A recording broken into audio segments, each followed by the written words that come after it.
Wow, this Terrence Gangster William, aka OG Giggity, aka Mr. Apple Right Back, aka the Chief Chat, aka the Terrence. Yes, sir. You know what? A lot of people talk about Killer Stone. Even me, I have a lot of videos about Killer Stone. But there's not too many videos about his brother Disco. So that's what we're going to talk about Disco today. Yeah, Disco was Stone's younger brother. Stone had a younger sister that's under Disco name. We used to call her Wawa. She's deceased. Disco deceased. Stone is deceased.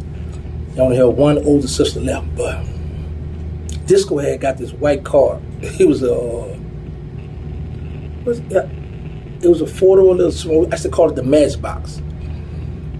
His front seat now, to move it, he had a little piece up front where if he wanted to adjust the front seat, the whole front seat moved.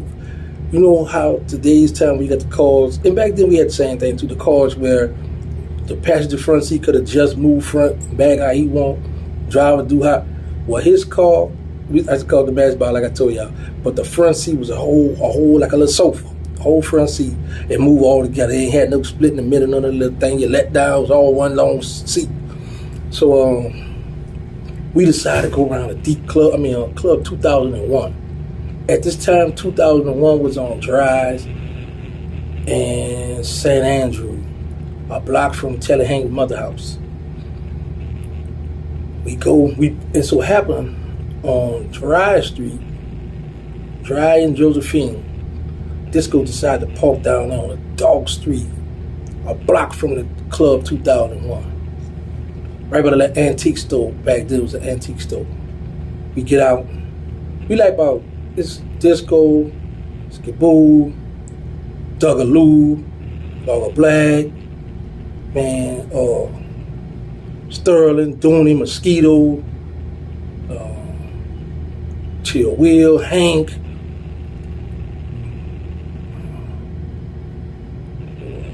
Corey. Man, we was deep. It was a lot of us. So we go down there, we in Club 2001. While we in there, a bunch of other homegirls in the club as well. So they used to think I was real crazy, y'all. So what I would do, because I never drank, so I used to get a cup with ice, and I get the orange juice. Remember when they had the gin and juice back then, so I would get the orange juice, pour the juice in there, get the straw, feel like I'm drinking my gin and juice. Or sometimes I get the Coca-Cola, the can, pour the Coke and the ice, and feel like I'm on Jack and Coke. And by my homegirls already think I'm crazy, so they think when I get drunk that I don't know what's going on. So I used to get me a pump. Bob, come here. Oh girl, gangsta Craig, gangsta grab my butt, girl. They used to be laughing about it, right? Man, I should get away with this a lot. So one day, I come out of Club 2001. Sterling, Dooney, Mosquito, everybody outside. And I was just sitting there talking to the homie Cupcake on Josephine. When I come out, everybody stopped and all eyes come to me. Sterling said, boy, you on that Jack and Coke? I said, yeah, boy, I'm feeling good. Because some of my homegirls, they standing outside the club as well. So now everybody watching me. Sterling said, man, ain't no Jack and Coke, you front. And you stunned, y'all. Look how thick it is, how dark it is. And I didn't know, when you got the Jack and Coke, it's gonna have that tan, that light look. And from there, my homegirl started cussing me out. Man, you don't you never touch my butt again. You bet not that man had to blew my cover, y'all. Cause I used to be front like I'm on Jack and Coke, like I'm drunk and I'm whacking.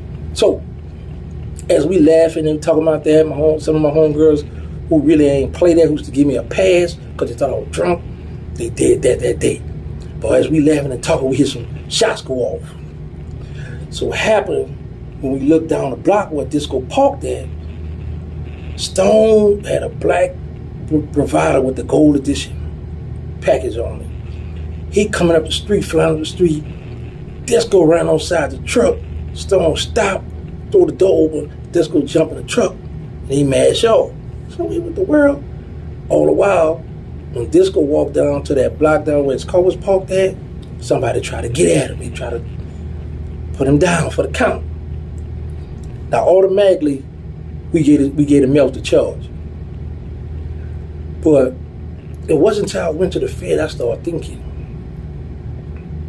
I believe it was in-house. I believe it was somebody in the know that did that. That was just what I started thinking. I was like, hold up. Because at the time, there was some beef with the Melf behind the coat that was stole out this house. However, it wasn't against Disco. Because a lot of people used to like Disco. Disco was the cool one. Everybody, all you gonna do is crack jokes, play. Everybody like Disco. So when they attacked, when they hit him up, he ran, jumped to the truck. Stone shot him out. They got away. They got away. Went to the hospital. Brought him to the hospital. So now we left puzzled. But like I say, we was beefing with the tent wall. We beefing with the Melf. Who else? The 17th Ward too at the time. So automatically, the Melf got the charge. The Melf had got the charge. So everybody, we looking towards the Melf. So what happened that next day, I catch the Melf boys in the dome, in the fair. Me, Booby Black, Mosquito.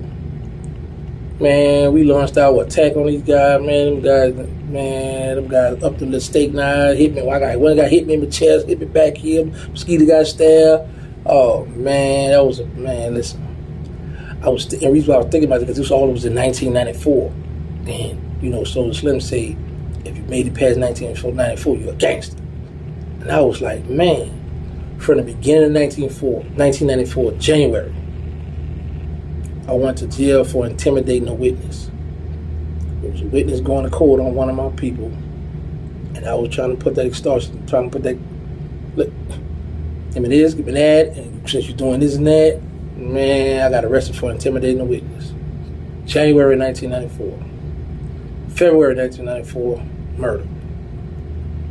Got out made stabbed in my chest. This happened in June. So Disco got shot in June of 94. Because I got stabbed June 24, 1994. Yeah. And the Melf boys had to hit me up.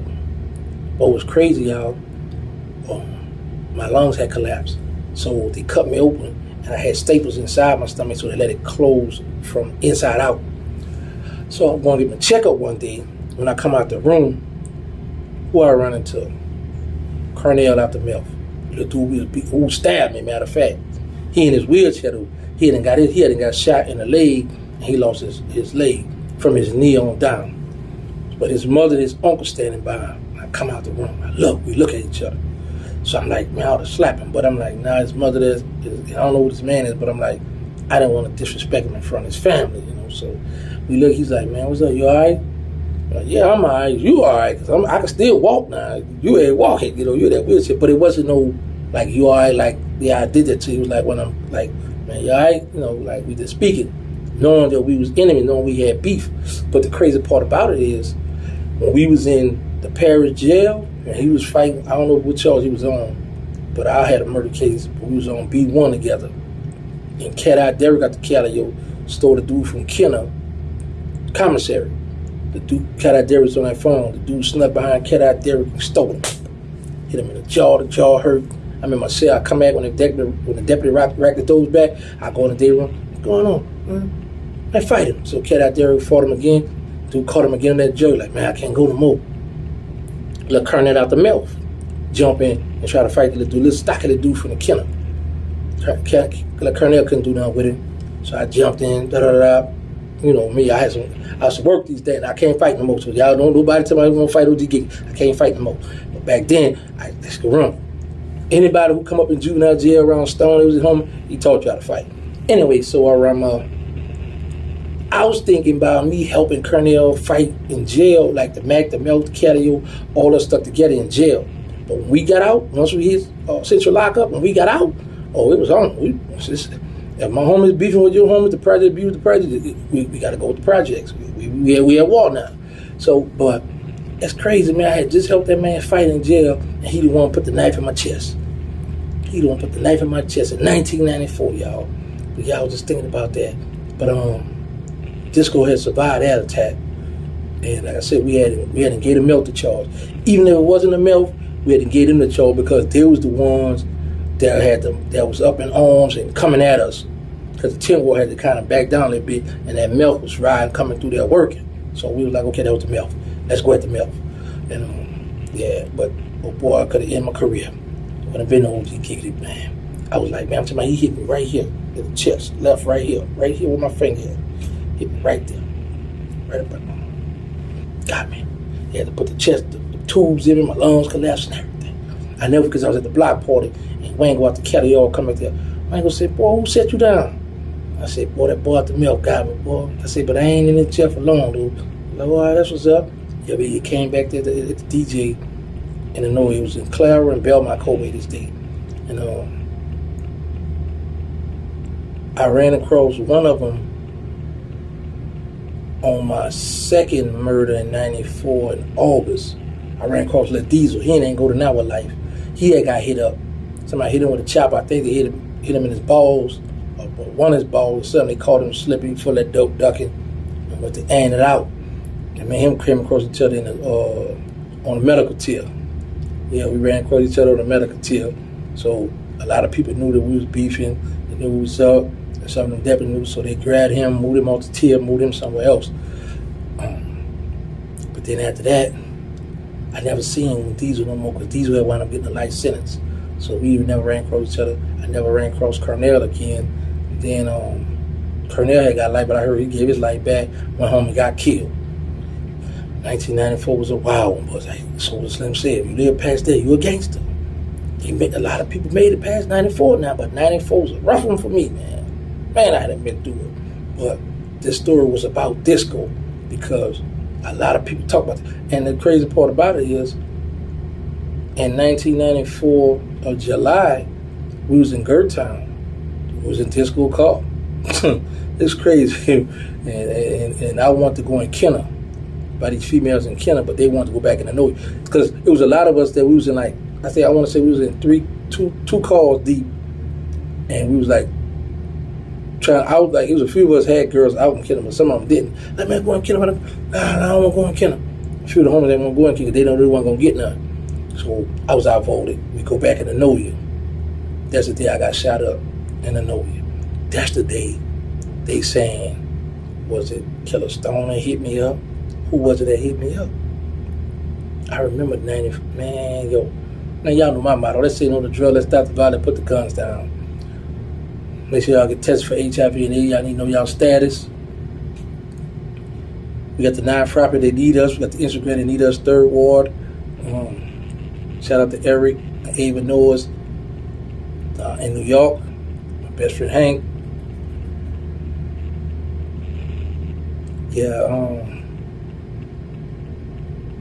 anyway, thank y'all for all the support. I always think about something else. There was something else I want to talk about, but I ain't gonna mess with that right now. Anyway, what time is it? Let's see what time it is, because I'll be rocking with y'all early in the morning. Oh, it's 6:10 a.m. So on the East Coast, it was about 7:10. Up and early, y'all. It's early right now. But anyway, thank y'all for all the love and support. I'm out. Mwah.